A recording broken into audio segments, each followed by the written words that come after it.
شعار جمهور الزمالك هو الحقنا عشان بنتصفى. بعد خسارة الزمالك دلوقتي مش قادر امسك ضحكتي. بعد خسارة الزمالك من الفرقة الجنوبي افريقي وخروجهم من كونفدرالية، ده غير ان النادي الاهلي نازل عليهم كده اهو، نازل ما بيرحمش. جمهور الزمالك دلوقتي بيقول الحقنا احنا بنتصفى. ليه الحقنا احنا بنتصفى؟ عشان الاهلي ناوي ياخد 5 من لاعبتهم. مين هما 5؟ 5 اولهم هو زيزو. زي ما قلت لكم خشوا على الموقع الاحمر هتلاقوا الفيديو الصفقات بتاعت يناير، وانا كنت قايل ان هو هيجي الاهلي في صفقات الصيف. وزيزو ده مضى خلاص، وده اللي حارقهم قوي. زيزو كابتن احمد السيد زيزو، حفظ الله الملك احمد السيد زيزو، جه النادي الاهلي. دي اول صفقه وهي حرقاهم. بعد خروجهم كمان، بعد استبعادهم من قائمة مباراة ستينلبوش الجنوب افريقي، الزمالك محروق منه. ليه؟ كان زمانه انقذهم. كابتن احمد السيد زيزو الملك كان زمانه انقذ نادي الزمالك في المباراة دي. فده اول لاعب من اللي جايين، ده اول لاعب من اللي هيمشوا من الزمالك، ده اول لاعب من اللي ما لحقوش يجددوا معاه. ونخش في تاني لاعب وهو محمود حمدي الونش. محمود حمدي الونش اللي اخر كام يوم طلع اخبار ان محمود حمدي الونش اهلاوي لمدة 3 سنين.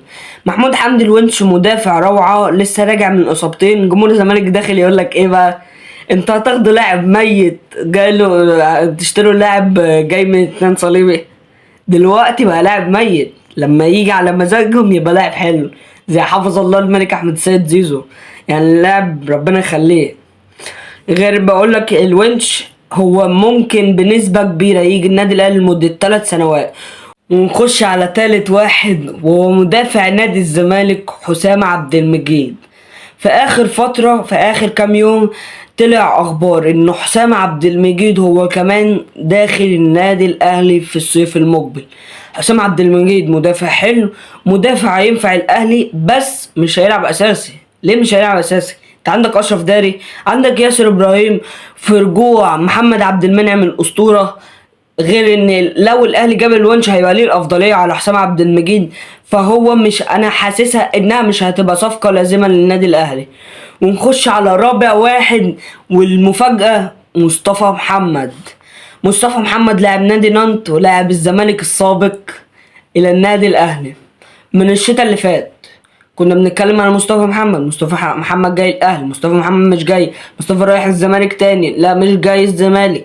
بس مصطفى محمد بنسبة كبيرة جدا، لان النادي الاهلي داخل كاس العالم للاندية، فمصطفى محمد الى النادي الاهلي. ونخش على اخر لاعب هو اللاعب الخامس، وهو محمد السيد، اللاعب الناشئ خط وسط نادي الزمالك. واللاعب ده بنسبة كبيرة برضو، هل هيبقى بنسبة كبيرة فعلا ان هو داخل النادي الاهلي؟ لا، انا شاكك ان هو لا. ليه ده؟ ان الاهلي هيجيب، اولا هيرجع الي جونج من الاعاره. تاني حاجة حمدي فتحي بنسبة كبيرة برضو ممكن اصلا حمدي فتحي بيطالب ان هو مش يبقى اعارة بس كاس العالم، لا يبقى يرجع النادي الاهلي تاني. ده غير ان انت عندك مروان احمد رضا لاعب جامد، عمر السعي لو رجع، عمرو السولية. عندك كتيبة محمد مجدي قفشه، امام عاشور، مش عايز انسى حد. عندك كتيبة في نص الملعب ربنا يحفظهم، يعني مش هتحتاج. وجمهور الزمالك دلوقتي بيصوت من اللي بيعمله الخطيب. قعدوا يقولوا عليه حنفي، بس حنفي بيلب. شفت حنفي بيلب ازاي؟ حنفي تقيل عليكم. فبلاش تيجوا مع النادي الاهلي. حسين لبيب طلع عامل زي المعاقين. ده انا ممكن اصلا مع لميس الحديدي انا ممكن اجيب 2 من الاهلي. 2 من الاهلي، مش راضي اتكلم. بس يا لميس تجيب منين؟ انت عارف تجيب حاجه؟ ده اللي انت جبته العجوز عبد الله السعيد واحمد حمدي لعب لك ماتش واتصاب صليبي.